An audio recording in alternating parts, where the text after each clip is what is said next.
Register ఆఫీసులో జరిగింది, మిగతా చోట్ల తేడా లేదు కదా. అవును. ఏదో జరిగింది అక్కడ.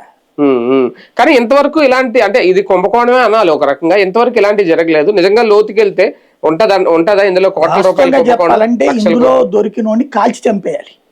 ఎందుకంటే ఒక వ్యక్తిని ఇంపల్సినేట్ చేయడం అంటే, ఆ వ్యక్తి ప్లేస్ లో నువ్వు ఎంటర్ అవ్వడం అంటే ఆ వ్యక్తి ఐడెంటిటీని నువ్వు టెస్ట్ చేస్తున్నట్టు. ఇది దారుణమైన క్రైమ్. ఇది టెర్రరిస్టులు రేపు పొద్దున ఇదే వాడుకుంటాడు. ఇప్పుడు 6 ఎంతమందిని అరెస్ట్ చేశారంట కదండి ఇందులో. వాళ్ళ ద్వారా అసలు ఇది ఎలా చేశారు, క్రైమ్ ఎలా జరిగింది, నేరం ఎలా జరిగింది అసలు సీరియస్ గా చూస్తున్నట్టు నాకు అనిపించట్లేదు. జ్యోతి 2 రోజులు వార్తలు రాసుకుంటే కూడా ప్రభుత్వం నుంచి స్పందన లేదంటే ఇందులో సీరియస్నెస్ పట్టించుకోరు. ఇది చాలా సీరియస్ అంశము. అసలు ఇప్పుడు రాష్ట్ర వ్యాప్తంగా ఉన్న ప్రజలందరూ కూడా వాళ్ళ ప్రాపర్టీస్ సంబంధించి ఒకసారి క్రాస్ చెక్ చేసుకోవాల్సిన సందర్భం వచ్చింది. మనం గనక చీటీలో ఎగిరిపోతే అప్పుడు జనం ఎట్లా ఉంటుందో ఇప్పుడు అట్లాంటి ఇష్యూ ఇది.